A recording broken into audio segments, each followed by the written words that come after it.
We are in week 3 of our series that is entitled Family Matters. Everybody say Family Matters. Yeah, how many of you believe that family matters? You absolutely do. We certainly at our home believe family matters. What is even more important than you and I believing it matters is knowing that God does. Family, marriage are both God's ideas, and they're important to God. They're important to our lives in so many ways. So much of what God blesses us with comes through marriage, comes through family.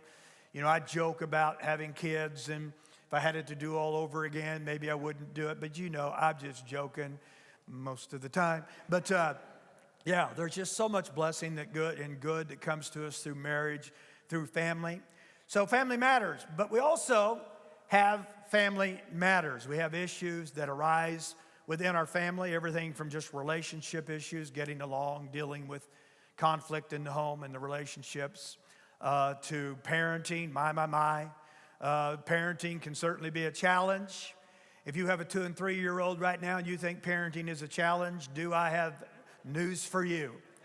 How many know you better be enjoying the 2, through 5, 6, 7, because when they get to be 12, 13, 14, 15, 16, 25, and 30, I thought it would change. It doesn't. I'm just joking again to some degree or another. And then finances. Finances are obviously an issue, a matter that we have to deal with in our family. So that's what this series is all about, just helping you deal with those issues and helping you understand Bible principles that will help you enjoy the blessing of God in all of those areas. Last week I started talking to you about marriage. John talked to you the first week about parenting, did a great job of that. And by the way, just so you know, I realized that you were probably expecting my wife to be up here with me last week, certainly expecting her to be up here with me this week. And we just had a little bit of an unexpected thing happen in our home, as you know, with our grandson. That kind of changed things up a bit. All of our lives, as far as that concerned, my family, our world was kind of, turned upside down for a while, and we were all very, very busy. My wife just got home last week, and in talking to her about today, she said, quite honestly, if you don't mind, I would really like to wait and just be up here next week. And so, again, that's the plan, is she's going to join me on stage, and we're going to be talking about marriage together. And I'm looking forward, I think, to hearing what she has to say about that. Many of you, I didn't mention this last week, I'll mention it today. Many of you submitted questions with regard to marriage. And, what I was intending to do is just read those and respond to them. But can I tell you, the honest truth is, and, the people that looked over them with me, Jessica's one of them, made sure I got them all. And so she had read through them. And they would tell you that they were so direct. Many of them were so direct that for me to just read them, your spouse is going to know you're the one who wrote it. And so rather than me causing conflict in that moment and on the way home, I just decided I would incorporate those questions into a lot of what I'm going to be sharing. There's some that might not be the case, but for the most, you're going to hear your questions answered through what I am sharing. So obviously marriage, just a huge subject, and I mean huge. There's so many facets of marriage that we could talk about, just a little bit of time to do it in. Every marriage, here's another challenge we have, is probably at a different place today. Some of you have a great marriage, you have a satisfying marriage, you have a very fulfilling marriage, and you and your spouse, you just, so many tremendous things you could say about each other right now. You're just in a good place. For others, it might well be the opposite. Your marriage is struggling, and it's a difficult season for you right now. You're just facing some challenges in your marriage, just a bit of a struggle. And then there are some of you whose marriage is on the verge of ending. I mean, it's that serious, it's that bad in the home. Or maybe you're coming out of a painful marriage that actually has ended. The reality is, whether you understand, whether you know this or not, that statistically speaking, there's about a 50-50 chance that you're going to have a great marriage. 50-50 chance that your marriage is either going to be really great or it's not going to be so good. You thought I was going to say 50-50 chance that your marriage would make it. That's true also. But what I was surprised to find in researching is that 50-50 chance that your marriage is going to be good. And it isn't fate, it isn't chance that determines which it is. The health, the strength of your marriage actually depends on you and your spouse and the decisions that you make, which if you think about it is really good. If it's just the luck of the draw, if it's just chance and your marriage is not great, how many know luck of the draw, man? Sorry, to be you. But if marriage is either good, strong, and healthy, or not so good and not great, based on the choices that we make as husband and wife, how many know that puts it in our court as to whether or not we're going to have a great marriage? Amen? And great marriages are built by people who work at it. And when I say great marriages, we've talked about all these things over the years, just reminding you of it. Great marriages are built by people who work at it. And when I say work at it, I mean they work at it really, really hard. Last week, I talked to you about the person who troubles their own house and read to you a couple of scriptures that we don't tend to talk a whole lot about. I got another one for you today, starting the message off. Proverbs 19, verse 3 out of the New Living Translation says, people ruin their lives by their own foolishness, by their own dumb decisions. And then they're angry at the Lord. My, is that so very true? That's like, God, why do I have such a terrible life? Why do I have such a terrible marriage? The Passion Translation says it this way: there are some people who ruin their own lives, and then they blame it all on God. And I think Christians, when things aren't going well for them, can have a tendency to do that. And yet I will tell you, it's not just Christians, because I've been around people who don't go to church, and even they tend to blame God for the bad things that are in their life. And many of the bad things that are going on in our lives, in our world, how many know are from our own foolishness, our own bad decisions? Come on, can I get an amen to that? So in my message last week, I began giving you some ways to ruin your marriage. And that's where this verse that I just talked to you about came from. Guaranteed ways to ruin your marriage. And these sound sarcastic because I wanted them to sound sarcastic, because they're not what I want you to do. In fact, they're the opposite of what I want you to do, what I hope you do. They're definitely the opposite of what God wants you to do. And so the very first one, which, I don't know that it is necessarily at the top of the list of what ruins most marriages, but I will promise you it's in the top 3. And that is just being angry. Just, be quick to get angry is how I worded it. Be quick to get angry when things don't go your way. Just be as angry as possible. Yell all the time. Have a short fuse. Fly off the handle. Slam doors. Throw stuff. Cuss. Whatever. If you want to ruin your marriage, just be quick to get angry and never address your anger issue. And that was the major problem in our marriage for probably a good 20 years. And I just refused to acknowledge the anger problem that I had, and, would blame my anger on my wife or on, the other person. So often, if you didn't do this, I wouldn't get angry, that type of thing. It sounds so foolish when I say it now, but it sounded so rational in the moment whenever I was angry. And we talked about how that human anger, so there's a difference between, righteous anger, the kind of anger God has that we actually should embrace, and human anger. Human anger, James says, does not bring forth the righteousness of God. It doesn't cause good things to happen. And an angry person, they don't get that. An angry person actually thinks that if I behave like this, if I'm angry and I yell and I get all upset and I cuss and the less you seem to get it, the madder I get, that, if I just do that enough, you're going to change. And it's really intimidation, whatever. It's all the wrong things. And you might get the person to shut up. You might get the person to submit in the moment, but it's never going to bring forth the righteousness of God. How many know the only way you're going to turn your home around is to deal with it in the way God tells you to do? Isn't that right?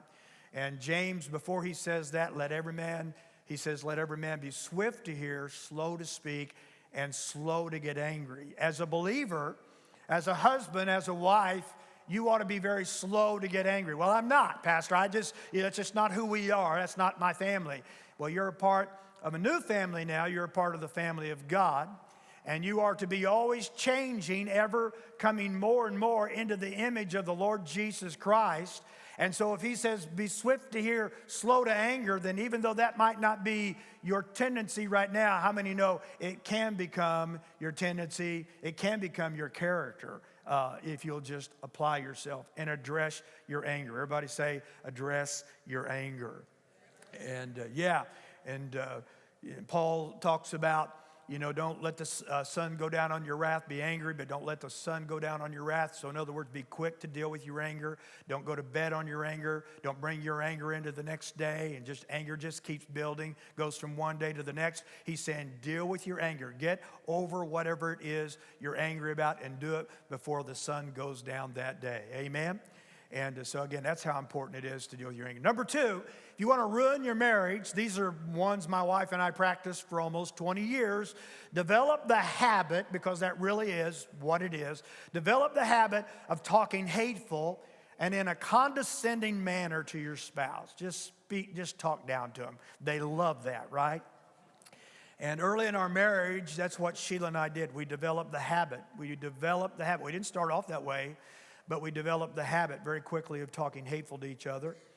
And our responses to each other would often be quick, hateful, and as I said, condescending. Remember how you talked to each other when you first started dating? I remember, Sheila and I didn't go together very long. We just went together for 6 weeks because we knew it was God.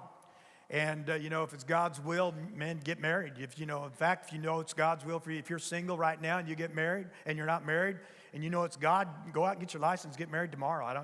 Maybe it's just been a week. Get married tomorrow. How many know that would be wise because you know it's God, right? How many know that's terrible counsel? That's another way to ruin your marriage, yeah. So, we just knew it was God. And so we went ahead and got married.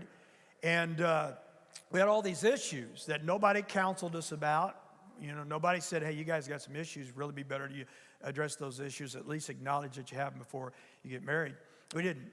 And, I remember dating her, and 6 weeks saw her every night. And I would get off work, working hard at Plumley Rubber Company, worst job I ever had in my life. I hated it.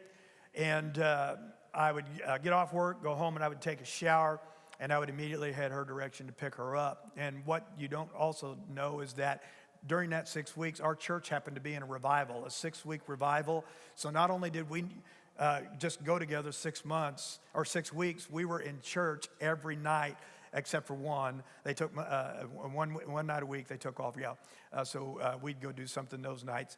But we were in church almost every night.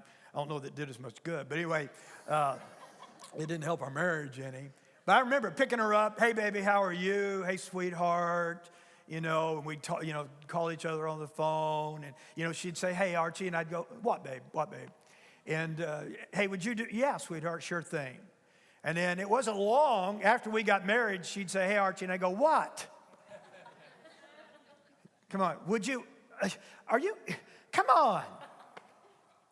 Come on. I'll tell you how bad my wife was. Y'all think she's so sugar and spice, everything nice? We were working on the church when we were in Roselawn and painting it, getting it all fixed up so we could have church in it. And I was on a ladder 20 foot up in the air. And the ladder fell. And when it did, I came down crashing on a tiled concrete floor and broke my wrist in 3 places and split my head open up here and had to have 17 stitches and I had to have a cast put on my wrist and everything. And I mean, I was in some pain. And we get home that evening, and this is back before you had a remote. And, I'm sitting there, just got back from the hospital, and I'm sitting there on the couch, and I don't know what's on, but it's not something I want to watch. And I said, hey, babe, would you care to change the channel? And she goes, well, what's wrong with you? Your arm broke? She's so funny. She's so funny, yeah. So we weren't married very long, though, until that digressed into what I just said, where we would just talk hateful to each other. And you do it once, next thing you know, you do it again. And it's a habit. It just literally becomes a habit. Do you know how I know it was a habit? Because when I'd get around everybody else, I didn't have that habit. Because see, I wouldn't take that liberty with somebody else. And then one day, what really, we're around John and Britt a whole lot at the time, and I really, believe it or not, this is not one that I addressed it, but how many of you know, if you're not real careful, you can just let things crop back up again.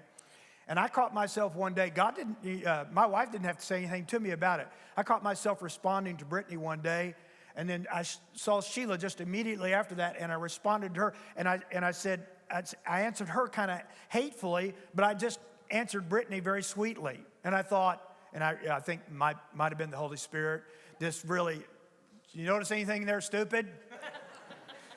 Yeah, I did, and I actually apologized to her. I said, you know what, I've realized that I actually talk nicer to everybody else than I do you. But just so you know this, she's had to deal with the same issue because, she can get just as busy and maybe having a bad moment and respond to me in a negative way. And you know what? I've looked at her before, haven't I? I've looked at her before and I said, hey, if you were talking to one of your friends right now, because she's got her friends, she's got her posse. Yeah. And I said, if you were with them right now, is that how you would have answered them? Well, no. And I said, well, could you not answer me that way? Well, yeah. But you can tell there's a little reluctance there, but anyway. So here's what I want you to understand. Our marriage, being angry, had to deal with it. Talking hateful to each other. Our marriage didn't get good until we just changed the way we talk to each other. We started talking to each other in a much kinder, a much more loving, much more gracious way. It's amazing how just little tweaks like that will make a huge difference in your marriage. Proverbs 18:21, death and life are in the power of the tongue, and those who love it will eat its fruit. We want to blame the enemy for our bad marriage, when really it's very often our own words that are undermining it. In Ephesians 4:29, Paul says, let no corrupting talk. I love the Passion Translation. It says, let no ugly or hateful words come out of your mouth. Let no ugly or hateful words come out of your mouth, but only such as is good for building up. So in other words, if what you're about to say isn't going to build the person up, don't say it, right? Yeah, did your mom, dad tell you, if you don't have anything good to say about somebody, don't say it at all? They ever say that to you? Yeah? Well, the Bible goes further than that. If it doesn't build them up, don't say it. As it fits the occasion, that it may give grace to those who hear. That it may give grace. It may extend grace to those who hear. Proverbs 15:1, a gentle answer deflects anger, but harsh words make tempers flare. Sometimes tempers are flaring because just of the way we're responding to each other. So sometimes it's just the tone, a harsh answer. It's the tone. This is probably my favorite verse when it comes to the way we talk to each other. Colossians 4:6, let your conversations be always full of grace. Everybody say always full of grace. Watch this. Seasoned with salt so that you may know how to answer everyone. So let your conversation be full of grace. Always seasoned. Always season your conversation. See, we were seasoning it all right, but we were seasoning it with some spicy stuff. Yeah, we were seasoning it with some pretty hot stuff, all right? So if you want to ruin your marriage, just talk hateful to each other. Number 3, I want to get through these today. Number 3, blame your spouse for all your marriage problems. You want to ruin your marriage, just blame your spouse for all your marriage problems. Yeah, that works. That'll do a lot of good. If you just didn't, it's your fault. And one of the things I've noticed in counseling couples, and this happens frequently. I don't do a lot of counseling anymore, but when I do, this is what I'll hear. I probably won't hear it for a while now. But one of the spouses will begin in the counseling by saying, now I'm sure I have my own issues, but my husband, but my wife, and then they'll lay out all their issues. I mean, they'll define them well. Now, they're sure they have some issues. They're not really sure what they are, obviously, but they're sure they have some. So in other words, they focused a whole lot on what's wrong with their spouse, and they really haven't focused a whole lot on their own issues, right? And I'm not discounting the fact that your spouse probably has issues that need to be addressed. But can I tell you, the fact of the matter is, you're going to have to pray for your spouse. You can talk with your spouse about those issues. There's no doubt it's okay to talk to your spouse about those issues, as I've said. But the truth is, you're going to have to leave the changing of your spouse between her and God, because how many know you can't change your spouse? And if you try to change your spouse, all you're going to get is frustrated, probably angry, frustrated, come on. And yeah, you're not going to get very far with it. So your spouse does have issues. We all have issues, but your focus needs to be on you. Scripture, Matthew 7, this is Jesus, Passion Bible. Why would you focus? And I wish I'd have read this whenever I was 25, when I was 30, when I was 35. Why would you focus on the flaw in someone else's life and yet fail to notice the glaring flaws of your own? How could you say to your friend, let me show you? How could you say to your spouse, your wife, your husband, let me show you where you're wrong, when you're guilty of even more? You're being hypocritical and a hypocrite. First, acknowledge your own blind spots and deal with them, and then you'll be capable of dealing with the blind spots of your friends. So you first deal with your own issues. You know, back in the day, I used to be very good at just pointing out Sheila's issues. You know, if you didn't do this, if you didn't do this. And she would, what would almost always be your response? Do you remember? What about you? You'd say, what about you? Everybody say, what about you? Yeah. And you know what? I thought, well, that's not what I want to hear. I want to hear you take responsibility for yours. And she'd go, what about you? You know why she's doing that? Because all I'm doing is pointing hers. I'm putting her down. I'm telling you, you're the one who's got all the problems. That's what she's hearing me say. So she says, well, that's not exactly what you're saying, but that's what you hear if you're on the other side. So my wife will tell you, I still occasionally will talk to her about like the issue with, hey, you realize you just answered me hatefully there. We don't want to do that, right? Or, something else. Sometimes we'll talk about other. But my wife will tell you, in the last 15 years, I seldom ever talk to her about her issues. I just don't have time to do that. No. No. Yeah. I'm going to have issues when I get home today, y'all think? Yeah. No, I don't talk to my wife about her issues very often. You know why? I'm too focused on my own issues. I have so many issues myself that I need to be addressing that I really don't have time to be dealing with her issues. We'll talk occasionally, and I'll say, this is what bothers me. But you know what? I'm not even gonna just make a big deal out of that. Stay focused on that, because she may or may not address it, and I'm not gonna let what she does determine whether or not I'm happy. And, come on, are you hearing me? How my day goes, whatever. I'm going to deal with my own stuff. I take responsibility I own my own stuff because I got enough of it, right? I focus on my own issues. It's amazing when my wife saw me do that. Now when I go to her and say, hey, this does bother me when you do this. Do you know what? In the last 15 years, I know she has never said, but what about you? She's never said, but what about you? Do you know why? Because she knows my primary focus is on myself, changing myself. She has seen me change. So when I come to her and I say, hey, here's an issue that I think you ought to be aware of. Maybe you're not thinking about it, maybe in the moment, and I get it, I understand it, but I'm on the other side of that and it doesn't feel good. It's not the environment, it's not the culture I want to have in our home. Are you hearing me? And she respects that because I'm dealing with my own stuff. This is good. I don't know if I've ever heard a marriage counselor talk about that or not. That will cost you $100 as you leave today. You can't really change anyone but you. Philippians 2:12, work out your spouse's salvation, put fear and trembling in them.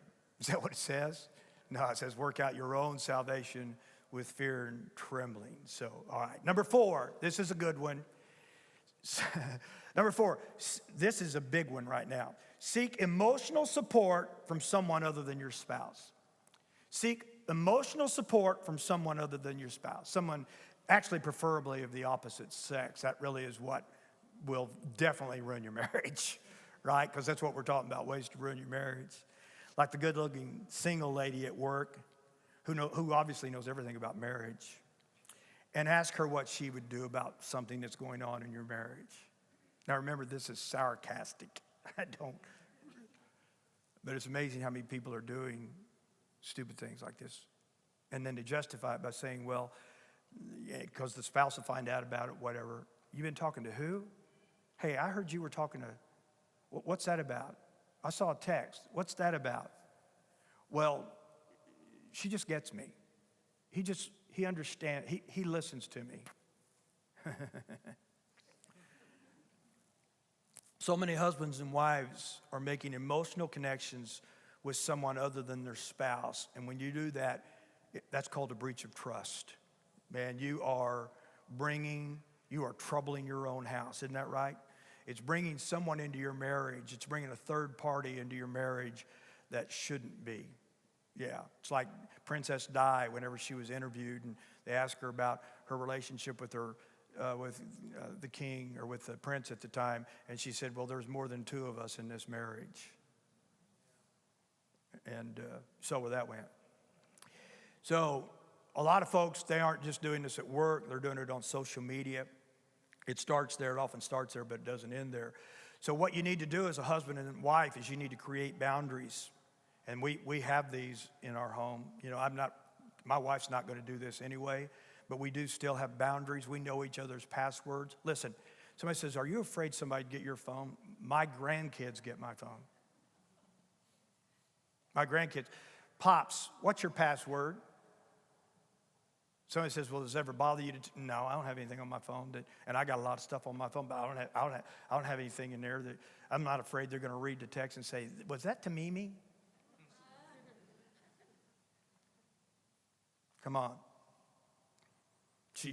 Same way with hers. We know each other. Well, what about personal privacy? What about it? Well, you still should have personal privacy in your marriage. Really? What world are you living in? Listen, I get naked in front of my wife. That's about as, the privacy's gone.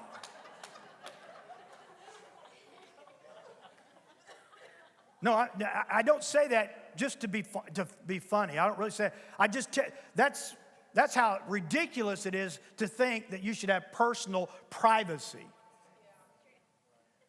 For this cause shall a man leave his father and mother and cleave to his wife, and they two shall be one.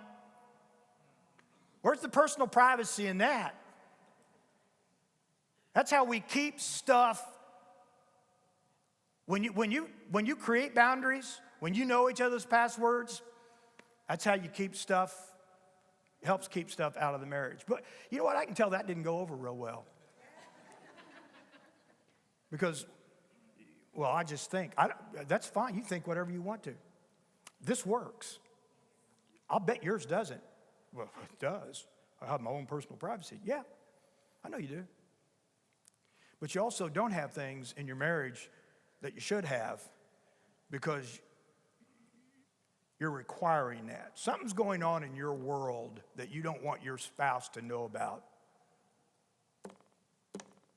if you won't share stuff. It's good preaching, Pastor Neal. Thank you. Okay. Number 5, you ready? Compare your marriage. I did this one big time. Compare your marriage to other marriages. Yeah, if you want to ruin your marriage, just start comparing your marriage to other marriage. Compare your marriage to the ones you see on TV. Yeah, those real ones, the ideal marriage, When you see a couple walking together and they're being really affectionate, holding hands, whatever, you should say, I wish you'd be more like her. Did I do that, babe? Did you like it when I did that? No, okay.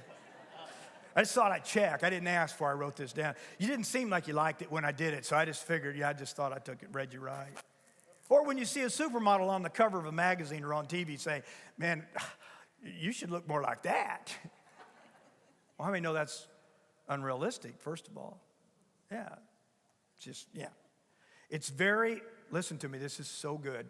It's very unwise to compare. The Bible says that. 2 Corinthians 10:12. When they measure themselves by themselves and compare themselves with themselves, they are not wise. It's never wise to compare. Listen to me. Here's what happens when you compare. I didn't have this in my notes last week. I'm glad I didn't talk about it last week because I'd have missed this. Comparing always depreciates the value of something. See, the reason you're comparing is because you like this better, and so you're depreciating the value of your spouse. And did you know you're the one who sets the value on your spouse? One man's, what do they say? One man's trash is another man's treasure. Why? Because, see, what is invaluable to you is valuable to him because of its meaning to him, its significance in his life, the memories, the connection, right? So who places the value on the item? The person who has the thing, right? And when it comes to our marriage, listen, we're the one who places, I realized, and I never talked to my wife about this. There's some things I just thought, I'm not going to admit that this is, I'm ashamed.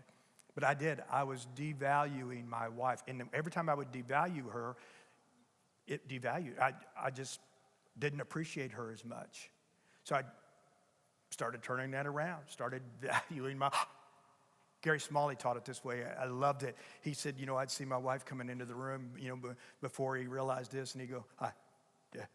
He said, but then I realized I was, not valuing her like I should. And so every time she'd come in the room, I'd go,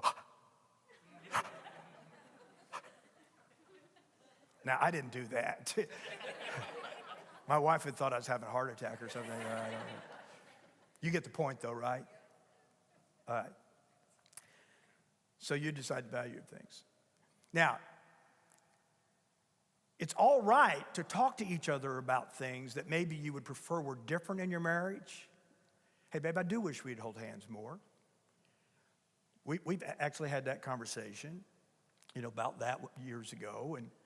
And here's the thing with me, Sheila doesn't like it when I cut my hair too short. She said, I don't like it when you see your skin on the sides, So I went in and the lady said 2, and I said, no, 3. She said, we did 2 last time. I said, yeah, but my wife says you can see too much of my head, so let's go 3. Small thing, but that's what she likes, right? So I'm a clothes guy, in case you haven't noticed. I like clothes. And my wife, as we started getting older, she just thought, I'm getting older, so here's, she bought dresses that looked, more like, and I said, babe, we're getting older, but we don't have to just do what everybody else does. And I said, let's dress a little different. I still like dressing like this, and wearing the clothes that I've got. And here's what I'd like to see you wear. Now, I didn't put her in mini skirts and come on, you know what I mean? It's always appropriate. It's always, and it's even really age appropriate for that matter. But you know what? We're just not going to get old just because we're getting old. And so I said, and you know what? When I started buying her, she said, you don't think this looks too young? I said, no, baby. It doesn't make you look too young. Yeah, it makes you look too old. I buy her clothes. 90% of what you see my wife wear, I buy for her. Why? I like clothes. Listen, and she likes the clothes I buy her. There ain't a woman in this church that if her husband knew what kind of clothes she liked and could pick them out as well as she could, come on, and brought them home and gave them to her or had them delivered to the house, whatever the case may be, which is what I do. Ain't a woman in here that wouldn't like that, right? My wife will, I say that bag's for you, and she'll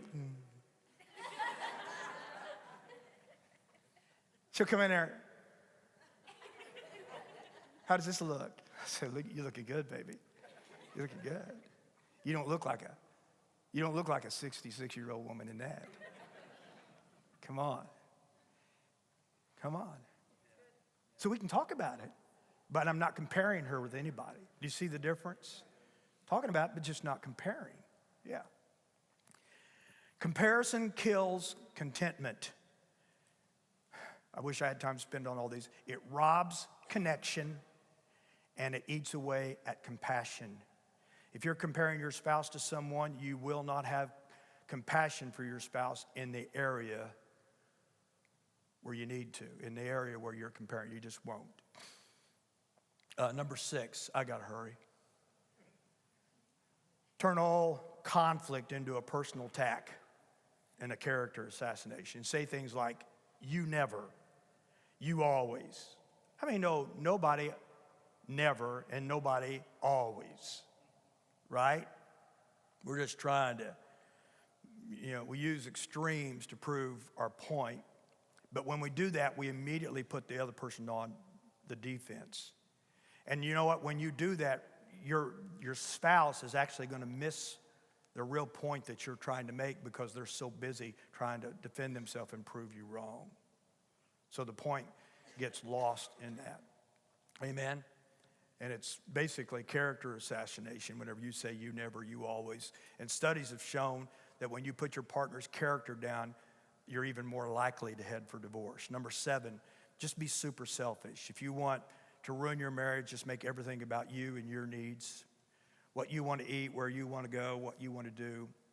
Make everything about you. Ignore your spouse, their desires, their needs. Philippians chapter 2, just to show you how opposite the Bible is. Abandon every display of selfishness. Possess a greater concern for what matters to others instead of your own. 98% of the time, I will ask my wife, what do you want to do? Where do you want to eat? Come on. Where do you want to go? Right? Now, the problem with my wife is the answer to all 3 is, I don't care. So, but what's interesting is she does. Because I'll say, okay, so how about if we go, nah, I'm really not feeling that. I thought you didn't care. So anyway, so find the balance. I know this is almost heresy, but I don't like Chick-fil-A. No, I just don't. I do not like Chick-fil-A. But my wife, yeah, I know. I just don't. Teach their own. And I know I'm sounding non-Christian when I say it, but I just don't like Chick-fil-A. But Sheila does. Baby, where do we eat more than any place else? Chick-fil-A. Yeah. You know why? Because, see, marriage is all about preferring the other over yourself. Marriage is all about loving one. It's all about 2 servants trying to outserve one another. I'd rather eat at Chick-fil-A. And I got to be honest, I didn't like I eat at Chick-fil-A and just say, whatever you want, babe. I'll say, I hate this next place. Anyway, I'm going to at least make sure she knows. Here's a good one. Are you all right? I got a few minutes. Yeah. This one you're going to think, what? Never disagree, never argue, and never fight. If you want to ruin your marriage, never disagree, never argue, and never fight. So it says, well, that will ruin your marriage. It absolutely will ruin your marriage. I remember one time we were talking about Sheila and I having disagreements. Another couple was sitting there with us, and they were talking about, yeah, man, we have ours too. And they were a little older than we were. We were probably 30 at the time, 35, and this other couple was probably more like 45. And this other couple was sitting there, and they looked at us very proud. And they said, we have never had, and they've been married like 20 years at the time, I think it was, something like that. And they said, we have never had the first argument. Doesn't that sound wonderful? Never had an argument. That couple's not together today. Do you know why? Because while they're not having any arguments, they're also not on the same page about many issues. And they may have stayed together 20 years, and they may have never argued during that 20 years, but they are never they're never talking about the things that they disagree about. Come on. Are you hearing me? And as a result, when they do finally address it, it's such a huge deal that they end up divorcing over it. Listen, my wife and I still to this day, we still have healthy disagreements. We have healthy arguments. We still fight. We just fight fair. Okay? Everybody say fight fair. Say on the way at home today, you can look at your spouse and you can say, hey, our pastor said we can fight, so let's get it on. Listen to this one. When you talk through what you disagree about, when you fight fair and come to a good conclusion, it causes you to feel closer, more one, and more secure in the relationship you have with your spouse. I wish I could read this article that I found by somebody. Number 9, hang out with your buddies, your BFFs, I think it's also called. Every chance you get, and then spend the rest of your free time on social media, right? You want to ruin your marriage? Yeah, well, I knew them before I knew you. These were my friends. I'm just checking out what's going on. Here in a minute. I'll get off of it here in just a minute. We'll sit together, and this one is a big one. My wife and I, we have friends that we hang with, but we don't hang with people a lot. We're always so busy we don't get the chance to do that a lot. I'm not a social media guy. I don't like really being on it. I'll check things out occasionally, but my wife likes being on it. She honestly really enjoys being on it. She finds, it relaxes her. She likes she's very social anyway, and so she likes, and she'll respond to stuff on there, that people are doing. But here's the whole thing. She'll tell you this. Whenever she's doing that, she can be in the same room with me, but she ain't present. And when you're with me, I want you with me. I want us to, we don't have to have, I don't like long drawn out conversations. I don't like, just go on and on. But I do like for you to, hey, what do you think? Hey, just be present. Everybody say be present.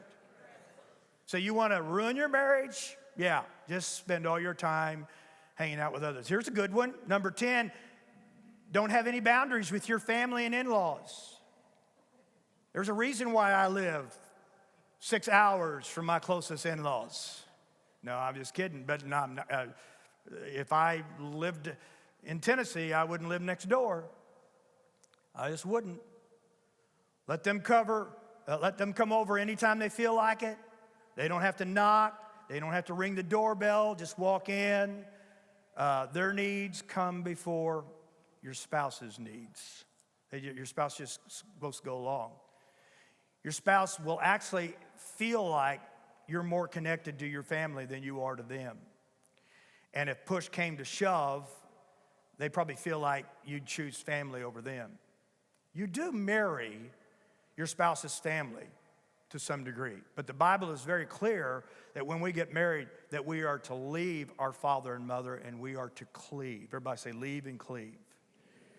And that leaving and cleaving is all about you leaving the family relationship that you've been so intimate in, and you are now developing your own family, and you're building a new bond with your spouse.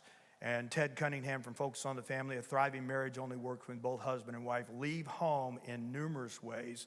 Both adults must be prepared to leave home physically, relationally, emotionally, financially, spiritually, and sometimes even geographically. So the leaving and cleaving are what produces the right environment. I'm having to hurry. Is this okay? They're really self-explanatory. Here's number 11. If you want to ruin your marriage, watch all the porn you want. Just turn it on, watch all the porn you want. That'll ruin your marriage.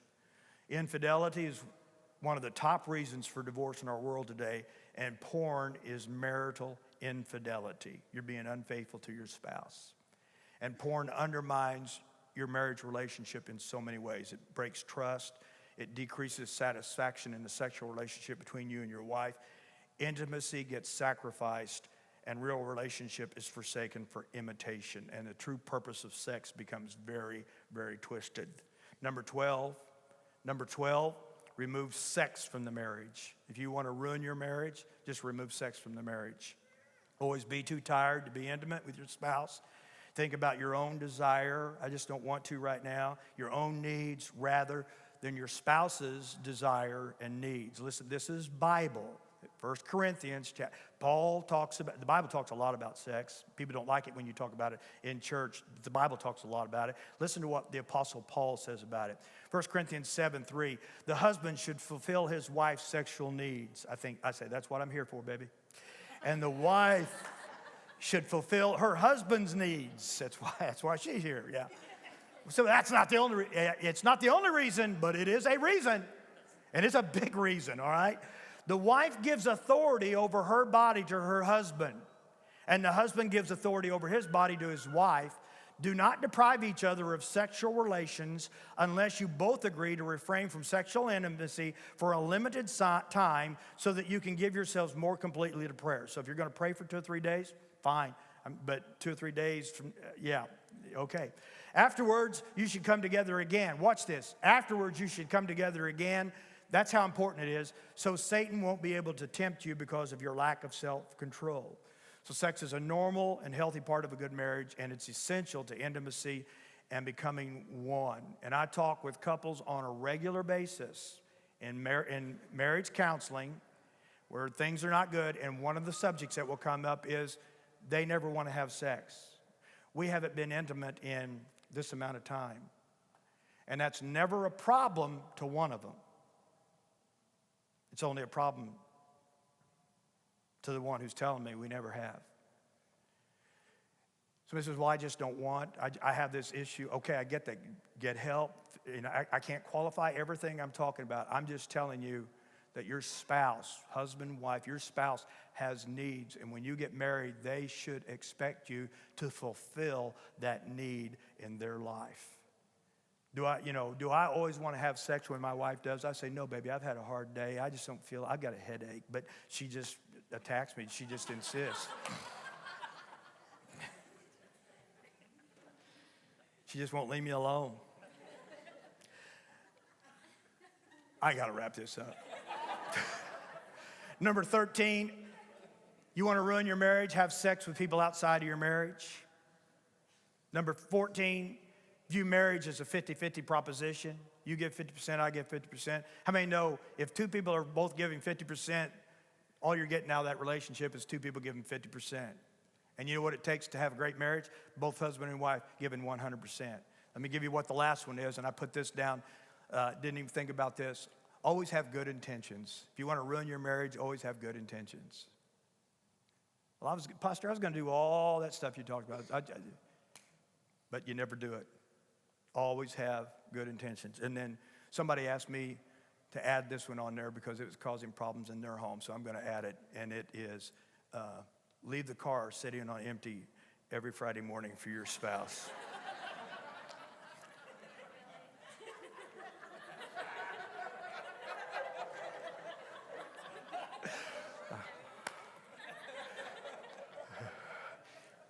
We're not going to say who said that. Are we, Emily? We're not going to say who said that. Was this okay? Come on. Yeah. All right, so listen to me. I got to qualify this because it never fails when I talk about marriage that somebody gets offended at something I say, and usually it has to do with the sex part of things. They don't like it when I talk about that.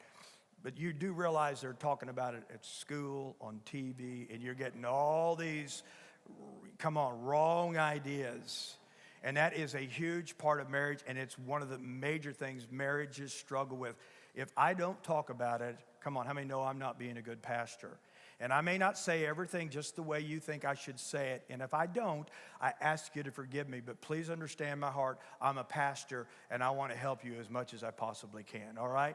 And here's the thing. If you get a little bothered about it, I'm not talking about it next week. So just this week. Heads bowed, eyes closed. Father, we